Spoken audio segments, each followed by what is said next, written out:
Red Candles solos the ODC. Bangkok hosts the WDC. And Renegade's set is something to see. I'm David Hood of the Diplomacy Broadcast Network, and this is Deadline, DBN's monthly news program. Dateline, July 2023. For our feature story, have you ever considered just what are your favorite aspects of the diplomacy hobby? If you haven't, that is about to change. Later in the program, we will hear from a panel of 3 experienced diplomacy hobbyists about their top 5 answers to various questions about their own hobby and game preferences, from favorite alliance to most treasured diplomacy hobby memory. Indeed, this new segment is called Top 5. Then I'll be asking you to engage in a little audience participation once you've watched the segment.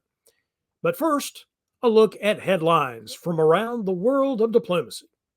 The 2023 French Championship is in the books, and David Tomei took the honors on the top board, besting a field of experienced players from the francophonic hobby and beyond. The event was held the weekend of July 14 through 16 in a winery in western France, with Emmanuel de Pontevice placing second and Briouc Thibault in third. That same weekend, the 2023 edition of the Regatta face-to-face tournament was held by the Diplomacy Club in Denver, Colorado. Houston, Texas hobbyist and DBN personality Ed Sullivan placed first in that tournament, followed by Cameron Higby of Missouri in second, with third place being taken by Sullivan's fellow Texas Longhorn, but now California resident, Karthik Kanath. Sullivan took the lead off of an early board top draw in his round 3 game as Germany, with Cameron Higby just barely failing to take enough centers to edge Sullivan as England in his round 3 game.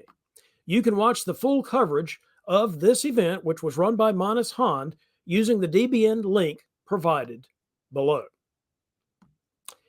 As this episode of Deadline is being recorded, the diplomacy hobby is roughly 1 month away from this year's World Diplomacy Championship to be held in Bangkok, Thailand.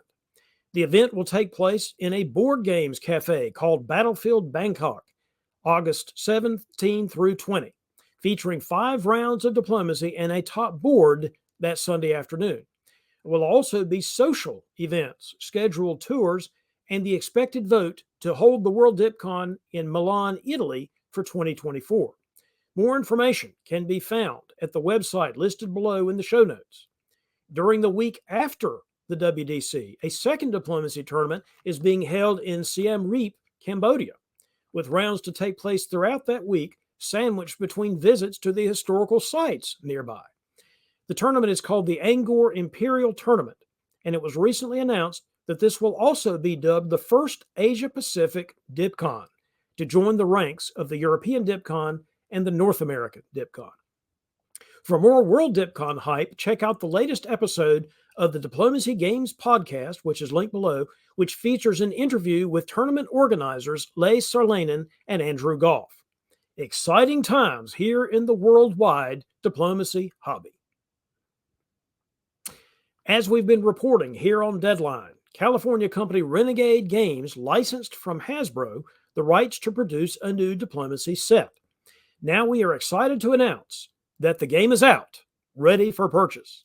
Featuring new armies and fleets made of shaped wood and also an attractive board and helpful quick start rules, this set is available from your retailer of choice or directly from Renegade's website. See the link below.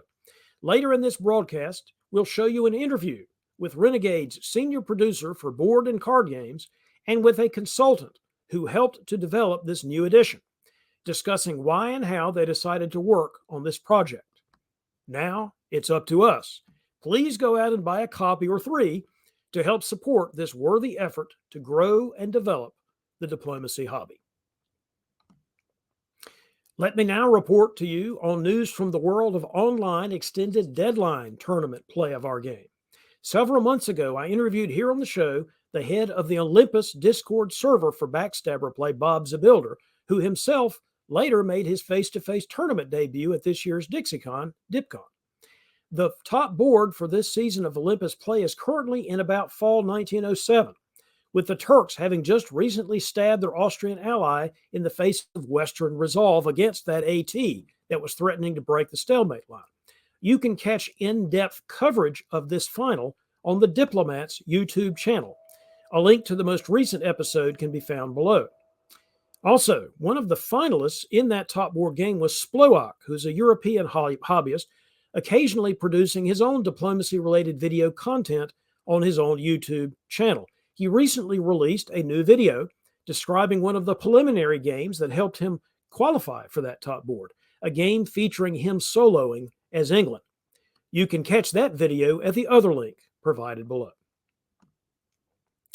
In other online tournament news, the 2022-2023 Online Diplomacy Championship, the ODC, recently concluded on the Play Diplomacy website, with Red Candle winning the event by soloing the top board as France. Yes, you heard that right, an actual top board 18-setter solo win, with two of those setters being Greece and Bulgaria, as France generally does. Vive la France, indeed. Poodleflump took second, playing Russia. A link to the final game state can be found below. Congratulations to the winner, and well done to the tournament director Jensen, who took over in midstream, but who was able to get things moving in a positive direction for the tournament as it entered its final stages. The ODC is one of our hobby's world championships, along with the World DipCon for face-to-face and the VDC, the Virtual Diplomacy Championship for virtual face-to-face play.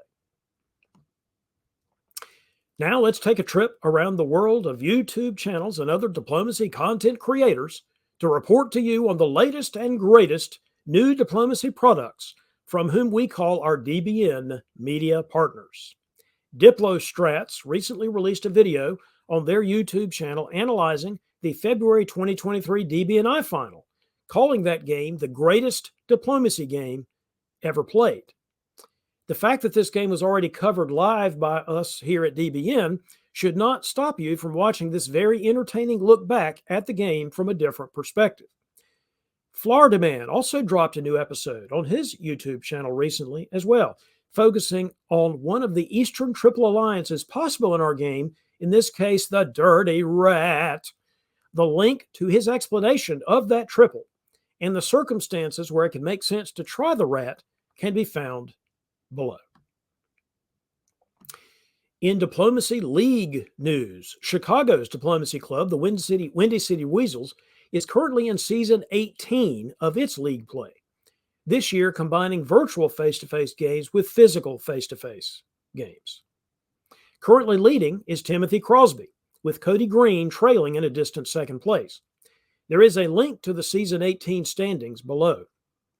As far as fully virtual leagues go, the Virtual Diplomacy League has held monthly game days for the 2023 season since March, with the latest one having been played on July 8.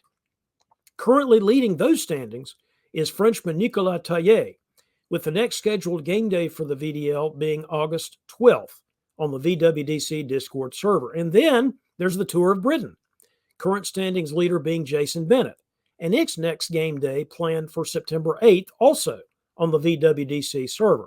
If you are not part of that server on Discord, a link to join is provided below for your convenience. While we're on the subject of upcoming opportunities to play, I'm pleased to announce that the VWDC Summer Classic virtual-only tournament is back on. It will be held August 25 through 27 on that same VWDC Discord server. This annual event will again feature 6 preliminary rounds to be held that weekend at various times convenient for international play. And then there'll be a top board to be played sometime the following weekend. Michalis Kamarites and Johnny Gillum are spearheading this and will be providing more information on the Discord as that weekend approaches. For face-to-face tournament action, there are 2 coming up on the diplomacy calendar. Actually, there's 3, but the World Wargaming Championships event will practically already have started by the time you see this broadcast. So Gen Con in Indianapolis, August 3rd through 6th, and then Weaselmoot in Chicago the last weekend of September. More information on Gen Con can be found within the video that I've linked below, in which the tournament director Thomas Haver is interviewed about that upcoming event. More information on Weaselmoot is provided at the other link shown below. I will be at the Chicago event myself. I hope to see you there, or maybe you'll go to Gen Con, or maybe you can go to both. It's time now for a very special interview segment for this month's deadline. The diplomacy hobby has been buzzing with excitement for many months now, since the news that the rights to the game had been licensed by Hasbro to California game publisher Renegade Games for the publication of a new physical diplomacy set. Based on the photographs, reviews, and updated rulebook available online already, it looks like the new Renegade version of diplomacy will disappoint precisely no one. Here to talk more about this newest published version of the game are Dan Bojakowski, Renegade's senior producer for board and card games, and longtime diplomacy veteran Thomas Haver, who served as a consultant to Renegade during the design and production process. Hello, guys, and welcome to Deadline. First off, Dan, if you could explain a little bit about why Renegade decided to produce a new diplomacy set in the first place. Sure, I'd be happy to. So as you all know, diplomacy has been a staple in the board gaming hobby for many years, 60 years old. So Renegade is happy to ensure that it stays in print and make updates to our version that will attract new diplomacy players and also please existing fans.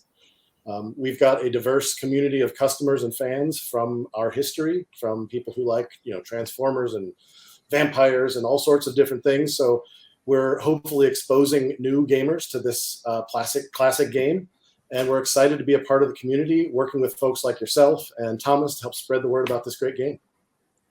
That reminds me that in the very early days of the diplomacy hobby in the 60s and early 70s, it was role players, people that were interested in science fiction and fantasy who were the driving force in the diplomacy hobby. It's great to sort of come back home a little bit in that sense.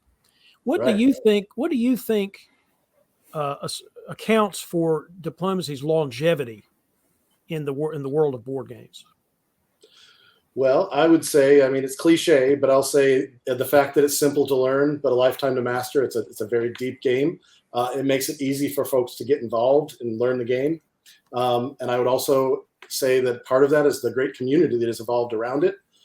Folks like yourself who are, doing content creation, like Thomas, who are out there promoting the game and running events. Once they do get in, it's a robust hobby in and of itself. Outside of just the general board gaming, diplomacy is a hobby in and of itself. So I think that really helps.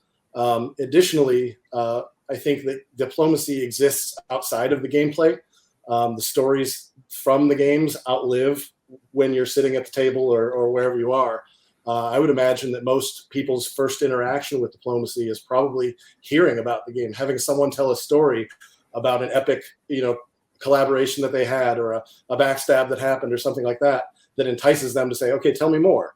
So I think it exists outside of just moving pieces around a map. Yeah, and a few of those stories are actually true that get told.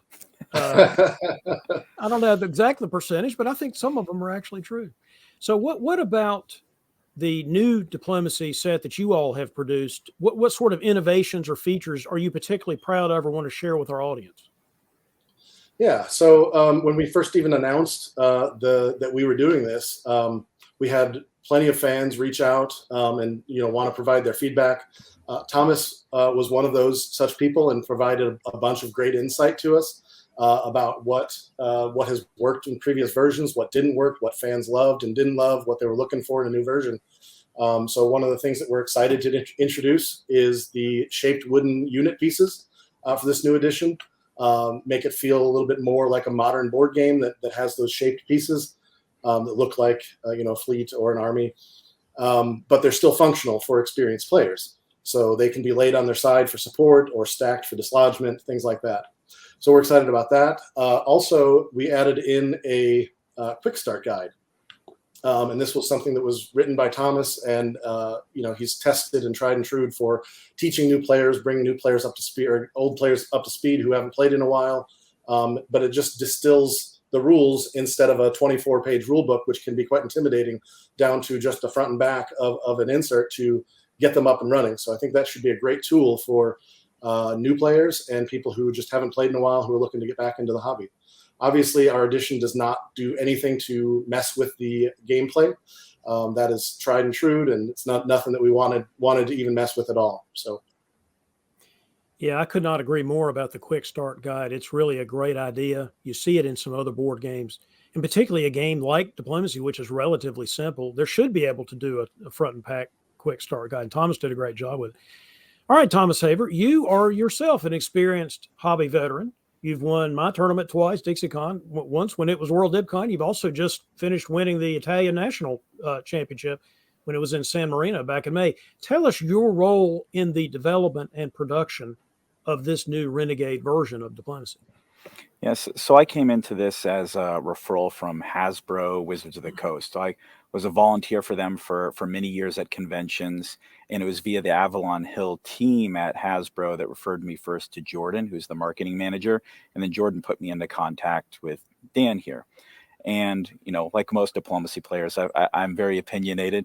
And, having been out in the field working with a lot of new players, I had some feedback on what could be done insofar as the rules, insofar as what components worked and did not work. I would say historically, what I've found is most players who have played before they come and learn, from me, their favorite Diplomacy set is the set that they learned on, regardless of component quality or map quality. I would say, David, yourself, your first set is one of I would say the most pilloried sets in Diplomacy hobby, having read through past zines, the plastic stars and anchors of 1985. But that was your set.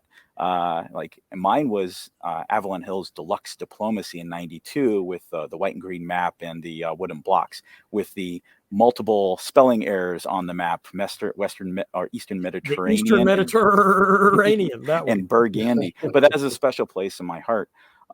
So in working on the set, there was a set of criteria. One were components that Dan has described already of, making sure to meld things that would work for the experienced players as well as the newbies. As in, you're going back to the wooden blocks. That's what the Diplomacy players love. But you're putting a modern touch on it that is the expectation for most modern board gamers, which is having it be shaped like artillery and fleets. So it marries the form and function. The other space, that Dan's already described, is those quick start rules. So you can't expect someone to go through a 24-page rule book anymore. Instead, most companies have either videos or quick start guides included in them to get players up and going as fast as possible. And that's what was done in this rule set. So it makes it easier, I would say, for experienced players. If they wanted to teach someone, use that quick start rule as a guide. If you are brand new and watching this, you can get right in 5 minutes and start playing with your friends. So I'd say those are the primary components contributed to that really enjoyed. Yeah, coming into this, I'm sure you had some objectives that you wanted to achieve or that you hoped that Renegade could achieve with this new set. Are there any other objectives that you had that you think we've been able to accomplish with this set? Yeah, so with Diplomacy being published, I'd say dozens of times across many different languages, of course, you have a lot to draw from. That is both a positive and negative. You have an anchor point, from which to draw rules and sort of advice on how to develop it. And then from Dan's perspective, you also have the constraints of you have an existing hobby in place that they have their own expectations and their opinions about how it should be developed. One of the things that we pulled back from rule sets in 1962 and 1971 into the new set was making the end game conditions more accessible to new players. You've been involved in Diplomacy for decades. I've been involved in decades. In face-to-face games, achieving the 18 center solo is very rare, and it takes a lot of time. Yeah. So for a new player coming into the game, when they're first, trying with their friends, and they see this is the objective, and it's going to actually be very rarely met, they will leave unsatisfied with mini games because this is the goal of the game, and we didn't meet that. So pulling in from those older editions would actually allow for the game to end either based upon time limitation or turn limitation, allows those players to set at the outset, we're going to play for 4 hours, 6 hours, 8 hours, or we're going to play until 1907 or 1905 and have a satisfactory end of the game where they can say, hey, we played through, we achieved the end, this is the person who won, or these are the people that, share in their victory, or we've reached a draw, and you come to a happier conclusion, which then, makes it more likely that those players will play again in the future. Yeah, for those purists out there thinking, but there's no such thing as a good game of Diplomacy that's got a time limit. I mean, get with the times, man. First of all, that's not everybody can appreciate that. And secondly, as you say, how do you sell a game where nobody wins? Yeah, yeah. So you have to make those updates. To say a time limit, go ask everyone who plays in Europe, who plays under some form of a CWPLO system as they do that. Or, the folks who play at conventions where they've got other events they've got to get to, or just casually. I've got one friend, their in-game condition is whoever the first mother is to pick up the son, that's when the game ends. That's their end game. And that's quite all right. Like all these different forms of ending the game, whether it's competitive or casual, are quite all right. Like as long as you have your expectations meet your outcomes for the game and you have a happy endpoint. Like ultimately playing games is about having fun. So we want people to go out and have fun with diplomacy. Yeah. Did you get that alternative victory condition into the new rule book about picking up the sun? That might have been good. I'd say 7th edition, and that'll be some of the notes I'll send for Dan if we go through a reprint on this thing of like, all right, let's include this one as a fun little art and alternate. All right, one more question for you, Thomas, which is we've got a lot of experienced people that watch this show. They've already got 1 or 2 or 5 or 15 sets of diplomacy like I do. Why should we buy the new one? Entice us. Yeah, so I'd say first and foremost for those experienced players, wooden blocks are back for the first time since 1992, and they're back in a unique shape, that fits form and function. Like you are going to want to own those blocks. I own probably close to 100 sets by now in almost all of the available sets that have been printed around the world. I would say that these are the best components in terms of quality that you could have. So absolutely get that. And the extra piece to entice our experienced players. I know for a fact that just about every single experienced player is interested in bringing new people into the hobby, new people to play with. So the combination of those pieces, the beautiful board and the quick start rules make it an excellent set to bring in and teach new people, whether it's going to be at a game store, board game cafe, game convention, or a local house game. Like this is the set you want to teach people on to bring them into the hobby. Yeah, it makes a lot of sense. Speaking of purchasing the game, Dan, I assume you can tell us the best way to get the bloody thing. Sure. So first of all, the release date for this, I don't know when this is going to air, but the release date is July 13th. So that's coming right around the corner, or is now. And it should be available at any of your friendly local game stores. Amazon.com will have there. And also, if those aren't options, the Renegade Game Studios web store, which is renegadegamestudios.com. We'll definitely have it there as well.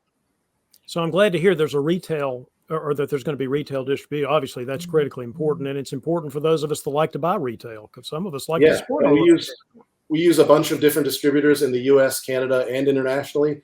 And we've gotten some good feedback from them that they're excited to be able to carry it again. So looking forward to getting that as wide as we can through hobby game stores. Yeah, that's very exciting.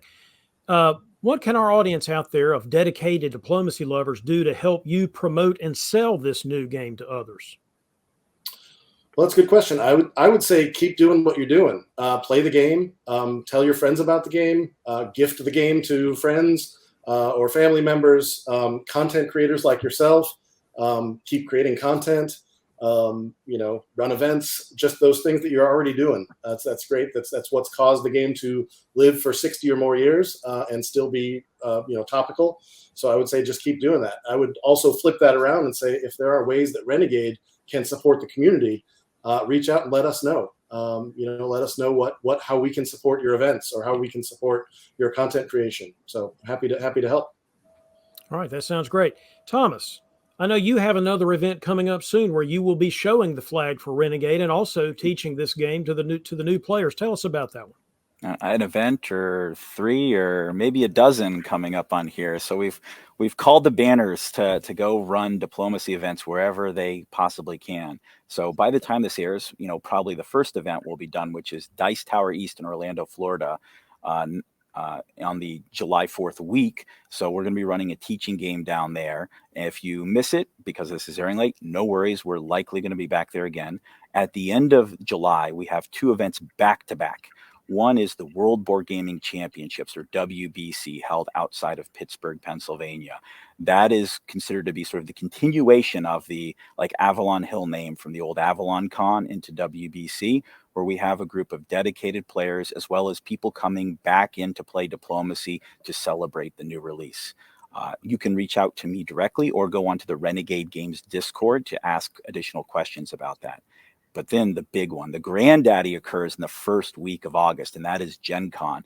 Renegade will be there in full force. Dan, I know you'll be there. My group, Rogue Judges, will be there running events that's not just for diplomacy, but also Robo Rally and Acquire that are also being released at the same time. But diplomacy at Gen Con has been there since the first Gen Con back in 1968. And it's been a force in the community for so long that Peter Atkinson, who's the CEO of Gen Con, is actually going to feature diplomacy on a broadcast this month. So at Gen Con, we run a very special type of event. So we have, of course, our regular introduction to diplomacy events where people returning to the game or brand new can learn. We've got 4 of those, but we have a special tournament with 4 qualifying rounds and a final top board on Saturday. It runs a unique system where you have to earn a Best Country Award to participate on the top board. Best Country Awards are very popular in the diplomacy community, been around in tournaments since 1975. Once you reach that top board, it is going to be via concession or solo. That one true end game condition that our hardcore hobbyists love, you have to play through until someone is the champion from that top board. So that has been going on for more than 40 plus years. We've got a lot of fantastic things planned, swag for people in the form of t-shirts, mugs, stylized pens, pins that you can wear, puzzles, like board games, you name it. So Renegade is supporting this in full force. Gen Con is supporting this in full force, and I'll be there running the event. We've talked a little bit already about your teaching events. I think Dan mentioned it for one thing. Are there aspects of the way you teach the game to newer players that you think the rest of us in the hobby could adapt and use ourselves? Yeah, certainly. I'd say, I learned through a lot of trial and error, mostly error, because I've been doing this for, about 15 years. What's important is to keep the rules short and sweet. That's why the quick start rules are important. Get people up and going in about 5 minutes so they can start the game. If you look through the rule book, you get to a certain point, which is those rare cases and tricky situations. That's about 10 pages that you don't want to have to initially read through when you're learning the game because your eyes gloss over. So it's better to get people going and playing, having fun, building that like brand new experiences that they could share with others. And then you can layer on the additional details later on. And I would say for the teacher, follow the advice of keep it simple, but also you don't have to necessarily go into your own stories. It's a bit like talking about your fantasy football team or the bad hand of poker that you got beat at. Let them create their own experiences there and play up the role play aspect of it. So that way people can separate, the personal communications they may have, with the power that they're playing to bias yourself towards having the best outcome in their first game. Yeah, and I think I mentioned earlier, role-playing was such an important part in the early days of the diplomacy hobby. It hasn't been as much lately, but it's a good idea to try to bring it back. Yeah. Any final thoughts, Dan or Thomas, for our audience here on Deadline? I'd just like to say thank you for having me on. I'm excited to talk about it, excited to see this release. And as Thomas mentioned, I will be at Gen Con. I'll be at the booth. I'll be in the events hall as well, walking around. So if you see me and want to chat about diplomacy, tell me what you think of the new version or give me suggestions, feel free to stop me and say hi. And David, I just want to give a personal thank you to you. If we had a Mount Rushmore of diplomacy, you certainly would be on it for your decades of contributions and running events and promoting the hobby, being a point of contact in the earlier editions of diplomacy for organized play. So thank you for all that you do and you continue to do.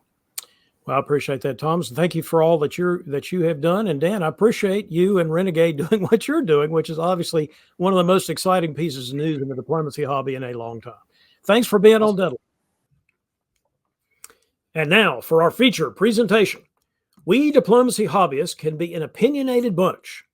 We all have our own preferences about the playing experience, hobby involvement and interactions, and favorite strategic or tactical moves.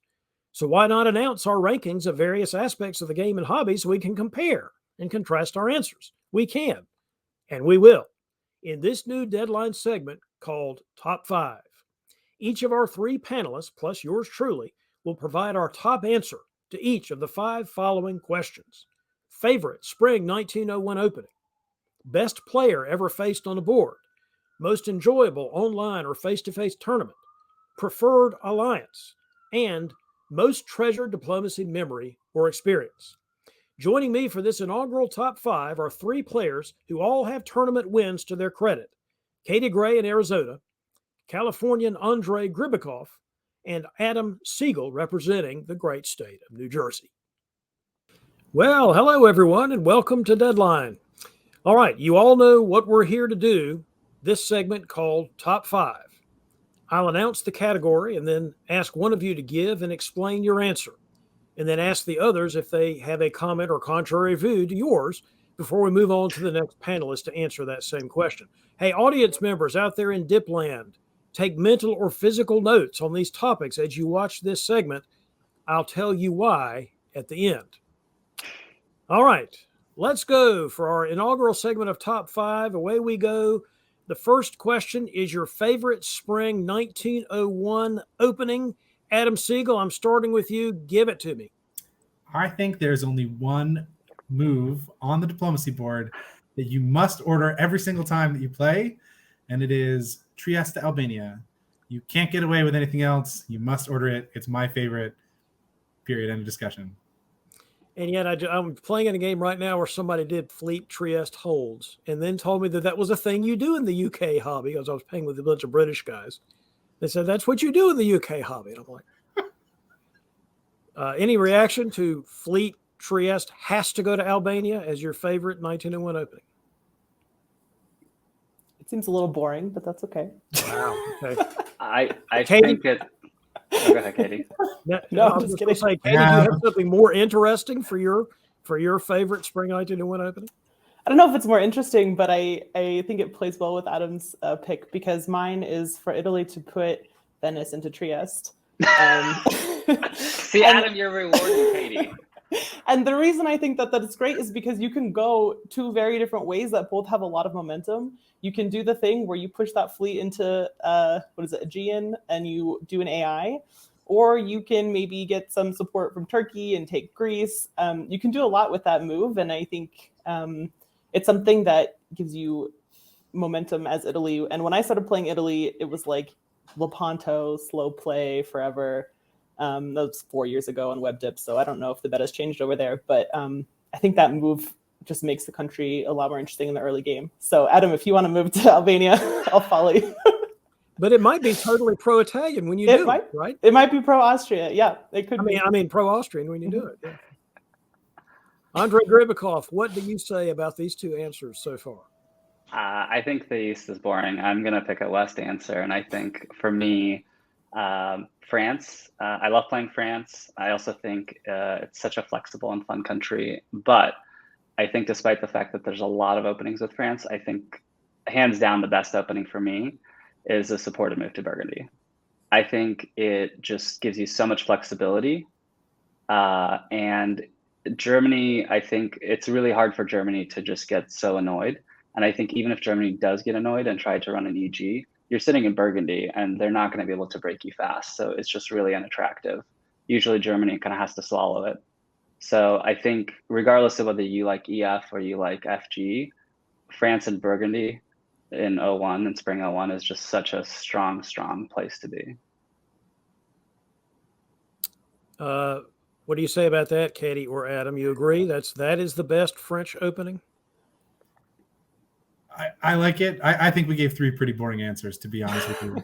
I mean, this is, I wish we had come out with something that was like, a crazy combination of. All right. Well, here's my answer then.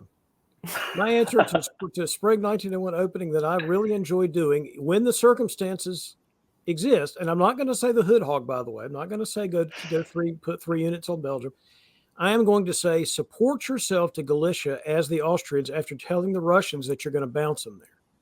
Because then you're stranding the Russians in Warsaw for fall 1901. They can't do anything. You've put 2 armies on Romania. You do this generally with an assault with the Turks, with an AstroTurk, but it doesn't have to be. You can just do it to be fun and not be boring, like Trieste, Albania, supporters on the Burgundy, good Trieste, because everyone else is doing it nowadays, whether it's so anyway, that's my answer. Respond. Katie loves it, I'm sure, because she'll be in Trieste. which is fine. I said the two. Yeah, I think this board will work out great. Andre, you support yourself to Burgundy. Adam, you move right out of Trieste. David, you go. Well, I guess you're both Austria in this game. I don't know how that works, but you can do both. You can support yourself to Galicia and go to Albania. I like this as Italy. It's a good board. By the way, that is what you do with Albania, because there is no better move for that fleet than to go to freaking Albania. That is true. It's true. All right. Let's go away from moves on the board and go towards diplomacy personalities. Andrei Gribikov. Question number 2. Who is the best player you have ever faced on the diplomacy board?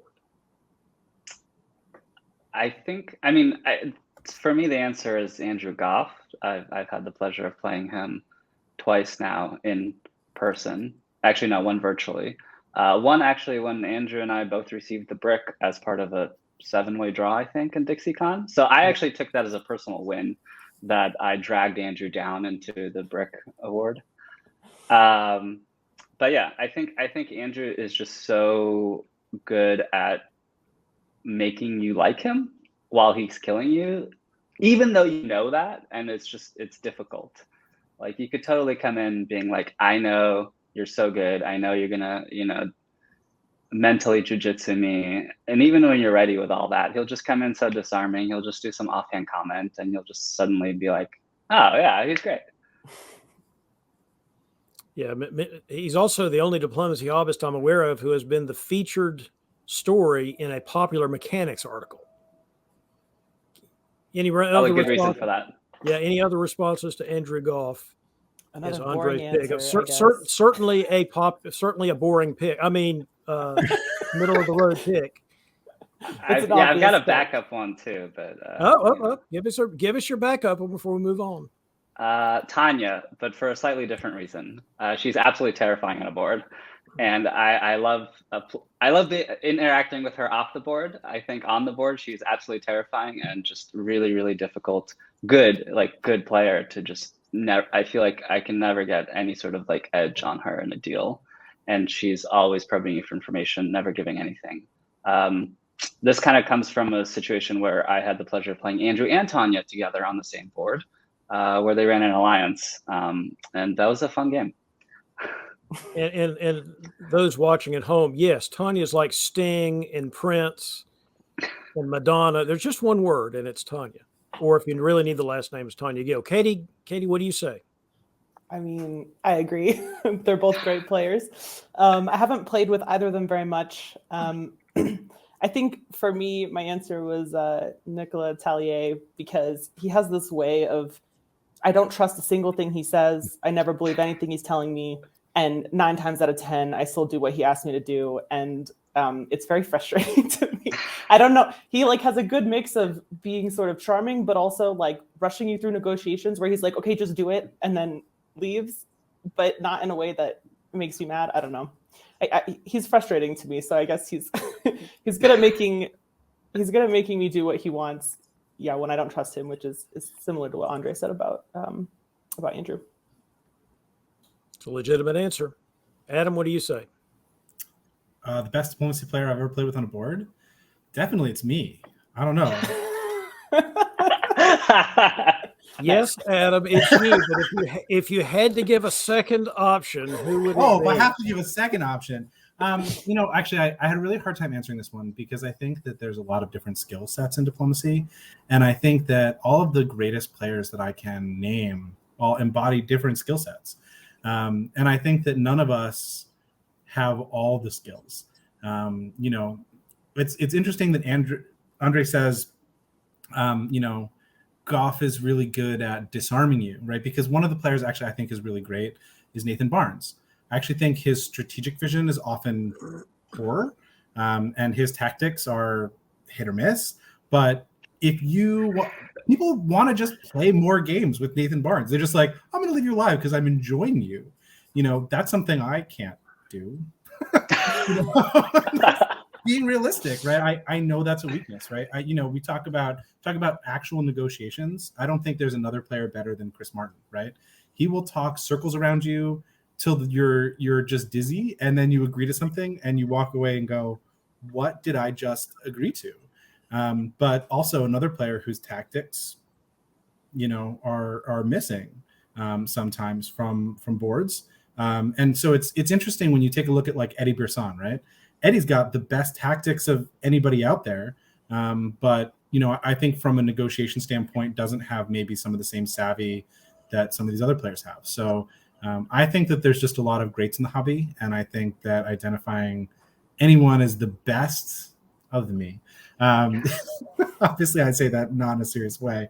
I think it does a disservice to the fact that that a lot of us are good at different things and we excel in different ways. It's just like you to argue with the question instead of wanting to answer the question. But I don't disagree. I don't disagree with anything you said, because it is true that a lot of the best players I've ever played with are hard to distinguish from who was better than the others. They all have different skills. You're totally right. But if you made me pick, it would be Chris. It would be Chris Martin. Interesting. And I hate to say that. I hate to agree with you, Adam. And I hate to say that to Chris, because now his head's going to get bigger. But it's true. And I've told Chris this before.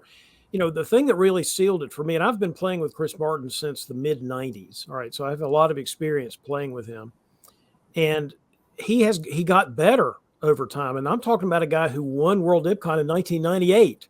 He got better after that and became and had added more tools to his toolbox.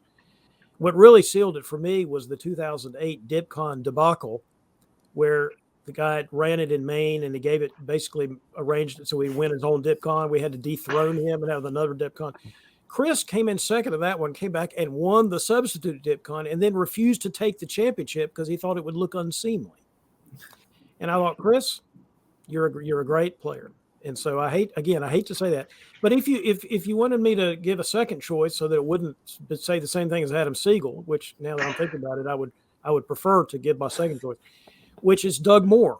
Doug Moore is another one of those guys that does not have every single cylinder hitting. None of us do all the time in every situation, but man, does he know how to put the hammer down when the hammer needs to be put down, and not do it when not to do it. He's really a good sense of timing. I would say probably the most fun player that I've played with recently would be Nicolas Sahuge. That is a guy that really, really understands this game, and you really can't do a move that he's not expecting. He may not want you to do it, but he thought you might. He's a sharp guy. All right. Any other thoughts on this subject before we move on to the next? Anybody else you want to mention? I mean, I think to Adam's point, there's a lot of just incredibly fun and fantastic players, so it's difficult to kind of name them all. I think it would be hard not to mention Brandon Fogel and Mikhail Comarides just because they've been so hot lately. Yeah. And Rios Varani, for that matter, so they've been hot lately. But, time will tell. We'll see if these guys are flashes in the pan. We'll find out. David also fails to mention himself that if anyone ever has the opportunity to play diplomacy with him outside of DixieCon, David's skills on the board should not be underestimated. Yeah. Can I say one thing about that? I played a game at Whipping 2 years ago with David, and the only thing you wanted to do was leave and go play Terraforming Mars, and you still topped the board easily. It was ridiculous. I heard about that game. It was ridiculous. Yeah, I think people are just feeling sorry for me and ended the game while I was ahead. All right, let's go to number 3. Most enjoyable online or face-to-face tournament in your experience. So could be any reason why you say so. Katie, what do you say to that? Most enjoyable tournament experience? I'm going to go with Whipping. I went this year and then last year, and both times have just been a lot of fun. I've had ups and downs with the games, but I think, Adam does a good job organizing the games, and then Siobhan is really great at putting on, not necessarily events, but organizing just fun things to do. So it really feels like you're going to hang out with friends and be part of a community. And I think that's really important when you're traveling. And I certainly don't want to put all my faith in whether or not I'm going to have fun on a weekend on my diplomacy results. So I just think it's a really fun time, and both times have been really fantastic. And I could say that about every face-to-face tournament I've been to, but I think Whipping in particular for me has just been the most fun. Yeah, that's a totally legitimate answer. Adam Siegel, what do you say? This one was a hard one for me to answer because I think there's no bad diplomacy tournaments out there. I've never been to one where I haven't enjoyed going. If you look at the number of times I've attended any tournament, empirically, I should say the answer to the question is DixieCon, where I've been twice or three times as many times as the next tournament I've attended. It's just something I go to very regularly. But to be honest, David, the tournament I've actually had the most fun with was the Invitational, back when Chris Martin used to run it. For those who don't know, the NADF used to run a tournament where you could qualify if you had a top 7 placement at any other NADF tournament within the last 2 years. And everyone who had that qualification was invited. It was an opportunity to play on boards of really high caliber at the time when a lot of tournaments were being scheduled around, unlike DixieCon or unlike Whipping, which are diplomacy specific. Many of the tournaments, 10, 15 years ago were being hosted at these larger events where a lot of the player base would be diluted between diplomacy players and other gamers. And look, those are great and they're wonderful events. But the reality is that sometimes, the person who wins a tournament hits, a soft board and gets a big result, and that carries them through. There is no hiding in those invitational tournaments, and they were really intense. And I think that, the way the scoring structures looked going into those top boards were always really fun. There were 3 of them in the, the mid-teens. Eddie Bersan won one, I won one, and Rob Primus won one.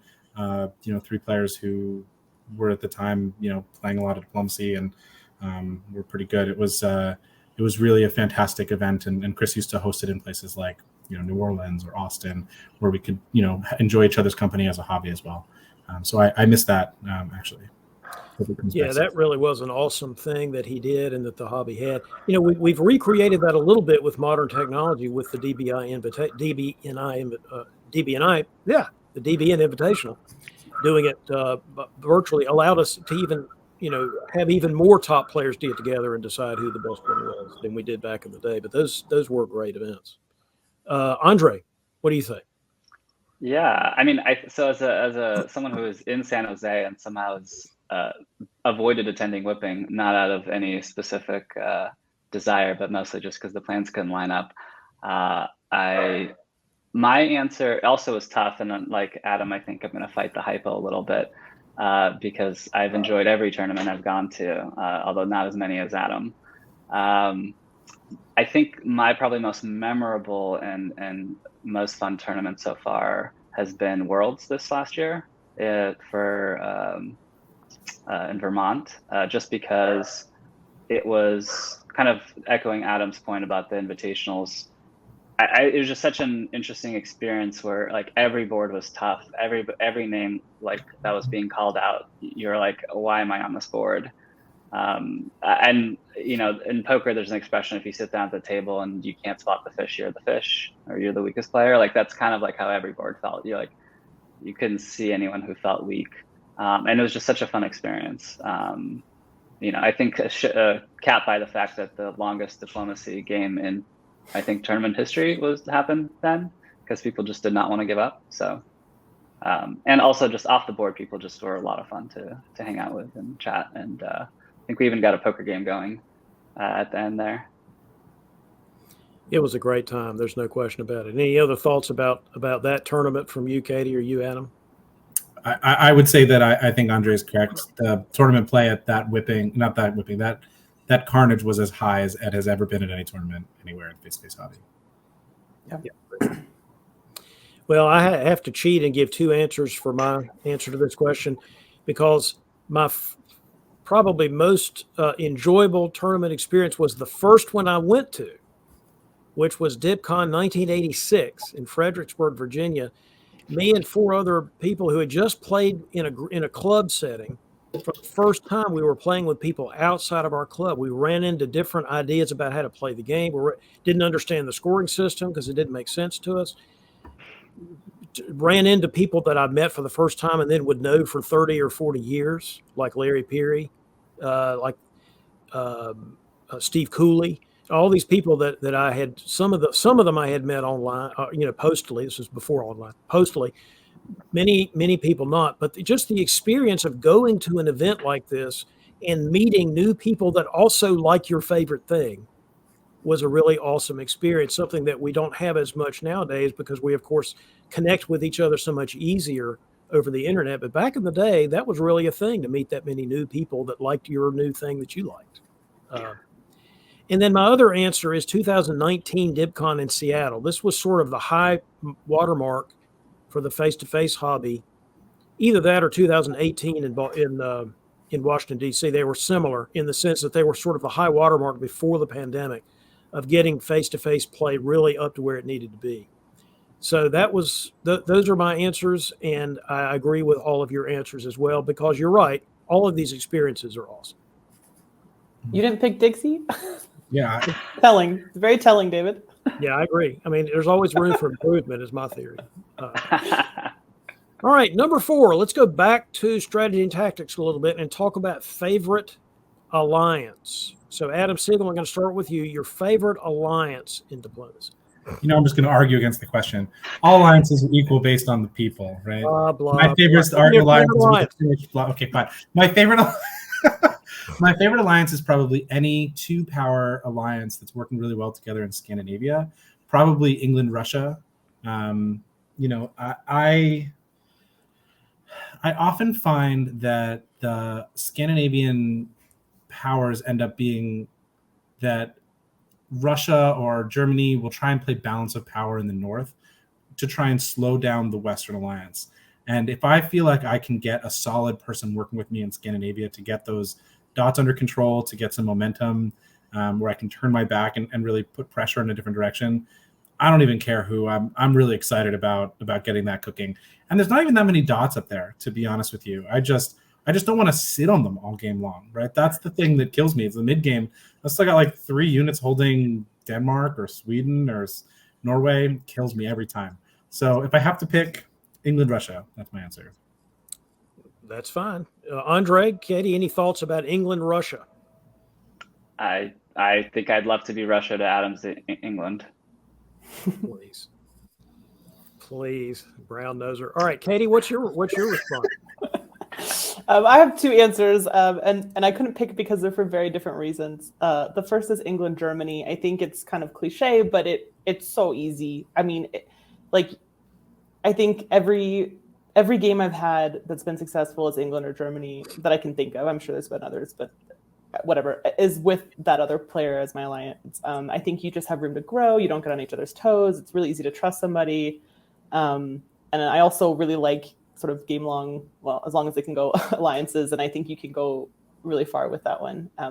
And I just think it's nice, it's fun, it's easy, and you get to focus on other things where you don't necessarily have to worry as much about the alliance. You can think about making progress together. You can think about sort of overall board strategy and tactics. And I think it's fun. The other one is sort of the opposite, is AT. I love Austria, Turkey. Of course, I want to be Turkey in this situation, but I will happily be Austria in an AT. I think it requires a lot of trust, which it's like doing trust falls almost. Like, it's one of those that if Austria is telling me they trust me, like, I'm gonna have a really hard time stabbing Austria. Like, I think it just the dynamic makes it fun and interesting, and in more of a interpersonal way than in a like strategic board tactical way. I really like how the ATs I've been in have worked. And if you're Austria, you get to be paranoid, and then nobody can be like, "Why you're paranoid?" You're like, "Well, I'm in an AT," which is good for me because I have an excuse because I'm paranoid a lot. All right, we're getting the Waterloo in the west and the AstroTurk in the east. Any thoughts about either one of those 2 alliances from you, Andre or Adam? I guess. No, go ahead, Adam. I was going to say, I'm curious, in an EG, Katie, how many fleets do you think Germany should have? Well, at least 2, probably not 3. I don't know. What is your answer? I don't know. I think it's hard to make the case for the second one, but you kind of need it. I don't know. I always find that's like a difficult point for me when I'm playing EG. Is I'm England. I'm like, really don't want them to build another one. Build 2 fleets or have 2 fleets? For them to have 2 fleets. But yeah, I think it's rough. It's rough. Just send them to Baltic and Bothnia. Yeah, You know, I that's was what they in an said. EG once with I was England and I think West was Germany, and it was one of my very first virtual games, one of my very first live games. And I moved from the North Sea to Belgium in the spring '01, and North Sea was never again occupied, and it was really cool. It was really fun. Now that is an EG right there. If you're not even Yeah. going to occupy the North Sea, It was great. I think I was England to And I West talked, is so- Germany. When I started out playing, and West tried to stab me, and the North was occupied. so what I'm getting is there's a difference between Andre and Katie in this regard. Yeah, it's true. All right, Andre, what is your answer to favorite alliance in diplomacy? I'm not going to fight the hypo too much, but for me, it's actually anything that has Italy in it. I think that Italy is just such a fun power that you can just make a really fun and incredible alliance with anybody if you're Italy. Well, it certainly can be disarming, like for Italy to go with Turkey, for example, or do a wintergreen with the Russians. It can be something that's unexpected, for sure. My answer is usually the AstroTurk, but Katie stole my answer, so now I'm going to have to pick a different alliance. I'm going to go with the FG. I love the FG. I love the idea of going and killing the corner power, taking that corner, and then having a decision to make. And it depends on the situation, which way you go, whether you stab and eat your alliance partner after England's dead, or do you charge into the east? And I think being able to do that while not looking necessarily that dangerous. Hey, my units are going the other way, Ease. My units are going towards the map edge. They're not going towards you. I think that really gives you some really good diplomatic flexibility. So that's why I love the FG, or as I call it, the Continental Alliance. Any thoughts about that one? I have a thought that's not related to your answer, so I'll wait. I was just going to say, I was on the receiving end of that, where Riaz and Bradley Grace were FG in the DBNI Invitational last round, where I was England. So I definitely did not enjoy that one. So you have some kind of post-traumatic stress syndrome going on. Yeah. Okay. Well, I hate that for you. Adam, FG is great for France, but I don't know if it's great for Germany. Not for Germany? I don't know. You think the EG is preferable to Germany than the FG? I would, as Germany, I'd rather be with England than France. I mean, in a vacuum, right? Depends who the players are. But of course, yeah. All of these things have to be sort of in a vacuum. Right. Yeah. I had a really good GR alliance with Sayuge back in, I forgot where we played last year, but that was fun. So I think it was whipping. Could have been whipping, yeah. Adam, you were getting ready to say something. I was just saying, I'm so happy that none of us said Western Triple. You know, you see it all the time at diplomacy tournaments. I think because people don't want to rock the boat, they don't want to create waves, and they end up going to these Western Triples. And I just, I'm like, every single time 2 other people come to me, I'm like, okay, fine, I guess I'll do a Western Triple. I can't say no, right? I used to think that Western Triples were bad for Germany, and I think I've come around to that they're bad for France too. Really, the only person who profits is England. Well, it's one of those things. If someone had said Western Triple, the audience would never know because I would have edited out of the program. Good. That is what I think about you, Western Triple. All right, let's go to the 5th question of our top 5 segment, which is most treasured diplomacy memory or experience. Andrei Gribikov, let's start with you. Most treasured diplomacy memory or experience? I mean, this one was tough, so I'm going to give 2 answers. One, of course, I just think being at my first Worlds is just like an incredible experience. It was just such a fun tournament, just really, really fun across the board. I would say my second one is, and to put Adam on the spot here, I can't remember what tournament it was, but Adam was Turkey and Ed was Austria. And they just absolutely hoodwinked Chris Brand. And it was just I think the first time I saw how fun and powerful the AT can be. that it just kind of really opened my eyes into just like non-traditional usual alliance structures. At the time, I was fairly new still, and I think usually I kind of thought of things as like, okay, Austria and Italy should always just kind of pair up and play, and RT is probably the thing to do if you're Turkey.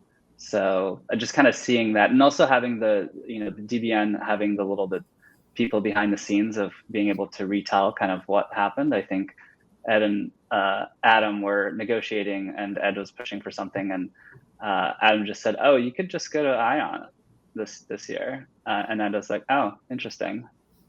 So, as a new player, I think that was a really interesting kind of just experience to watch. I understand. Adam, I have to go to you then. Do you have a reaction to that, or do you want to give us your own favorite diplomacy memory? It's funny. I remember that board very specifically. Chris Brand was in Italy, I think. And I don't remember who was playing Russia, but I seem to remember that I was having a really hard time getting traction, getting anyone to work with me. And when I pitched that to Ed, I don't recall him being that receptive. And when it happened, I was pretty shocked. And that sort of also encapsulated our relationship for the rest of that game. Katie said that the AT is really great because it's built on trust. And I don't think that game was much of an AT. No, there was no trust. There was nothing at all.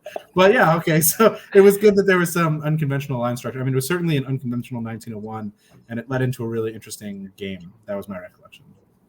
It was online Carnage, actually, in 2021. It was one of the only online tournaments I've had the opportunity to play. It was a lot of fun. All right. Do you have your own independent diplomacy memory or experience you want to talk about? I do. I have a lot, which is hard. Partly because I've been playing in tournaments for about 20 years now. My first tournament win certainly is a treasured memory. My first tournament solo, certainly a treasured memory. I think, though, that I'll say two.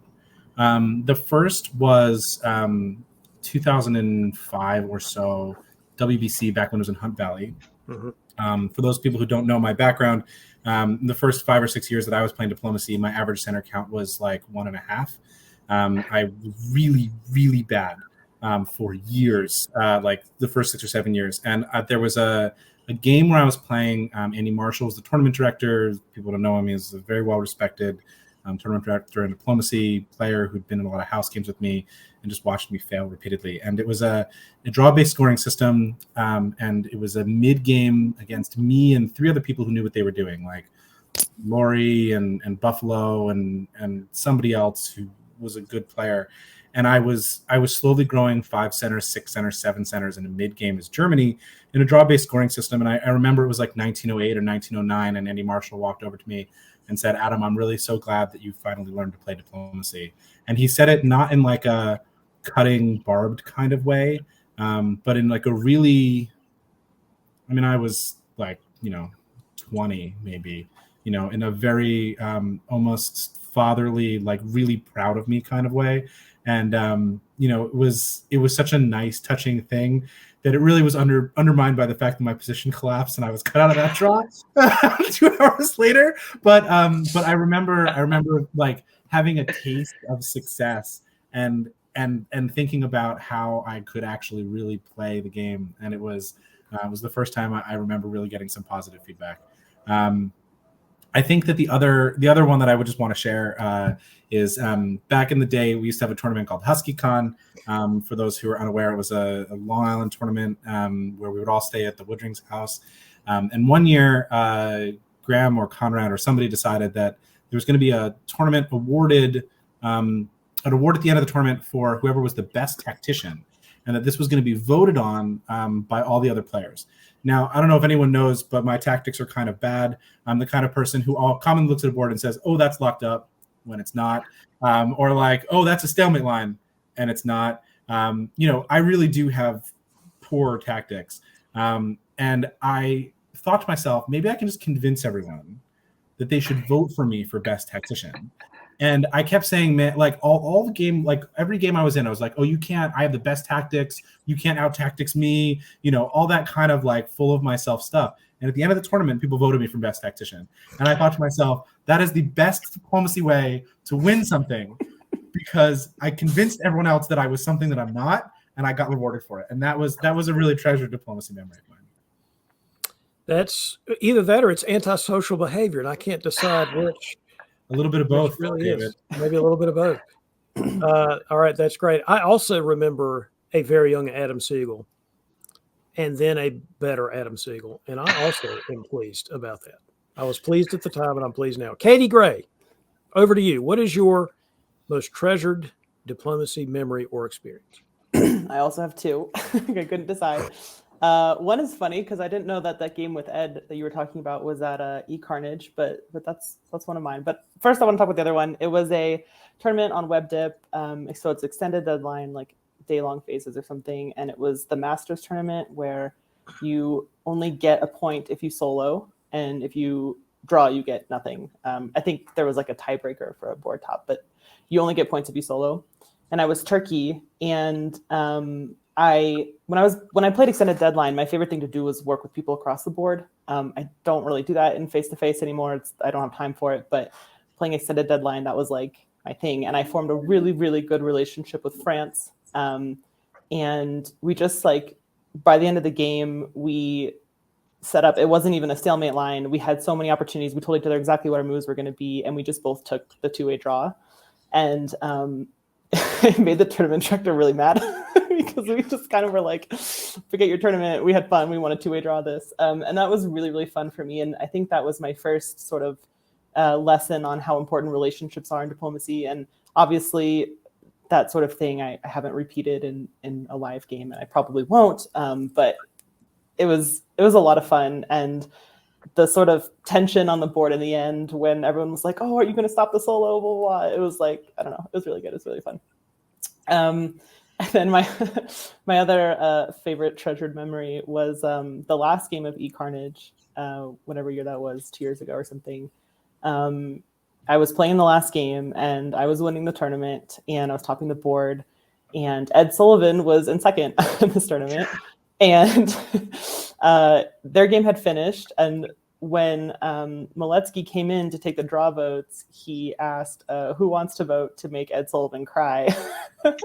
And I felt really bad. I didn't really know Ed at the time.